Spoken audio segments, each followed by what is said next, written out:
मुंबईतील कोस्टल रोडवरील बोगद्यात धावत्या कारला अचानक भीषण आग लागल्यानं मोठी खळबळ उडाली. हाजी अली वरळी मार्गेवरील बोगद्यात दुपारच्या सुमारास ही घटना घडली. आग इतकी वेगाने पसरली की संबंधित कार काही क्षणातच पूर्णपणे जळून खाक झाली.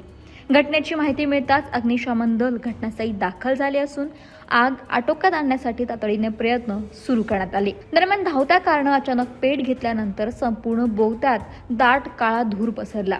बंदिस्त जागेत धूर साचल्यानं प्रवाशांमध्ये भीतीचं वातावरण निर्माण झालं. आगीच्या धुरामुळे गुदमरण्याची शक्यता लक्षात घेऊन अनेक वाहन चालक आणि प्रवाशांनी तातडीनं सुरक्षिततेचा मार्ग स्वीकारला. प्रत्यक्षदर्शींनी दिलेल्या माहितीनुसार कारला आग लागल्याचे लक्षात येताच अनेक चालकांनी आपापली वाहनं रस्त्यावरच सोडून बाहेर पडण्याचा निर्णय घेतला.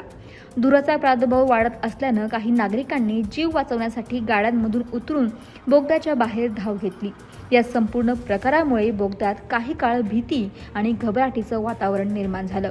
बोगद्यातील आगीमुळे कोस्टल रोडवरील वाहतूक पूर्णपणे विस्कळीत झाली. नरिमन पॉइंटवरून येणारी वाहतूक तातडीने बंद करण्यात आली. बोगद्यातील अडकलेल्या वाहनांना बाहेर काढण्याचं काम सुरू करण्यात आलं. या घटनेमुळे वाहनांच्या लांबच लांब रांगा आणि परिसरात मोठ्या प्रमाणात वाहतूक कोंडी निर्माण झाली. पण काही काळानंतर ही आग विझवण्यात अग्निशमन दलाला यश आलं. महाराष्ट्रातील सर्व बातम्यांचे विश्वासार्ह व्यासपीठ सकाळच्या सर्व सोशल मीडिया प्लॅटफॉर्मला लाईक, फॉलो आणि सबस्क्राईब करा.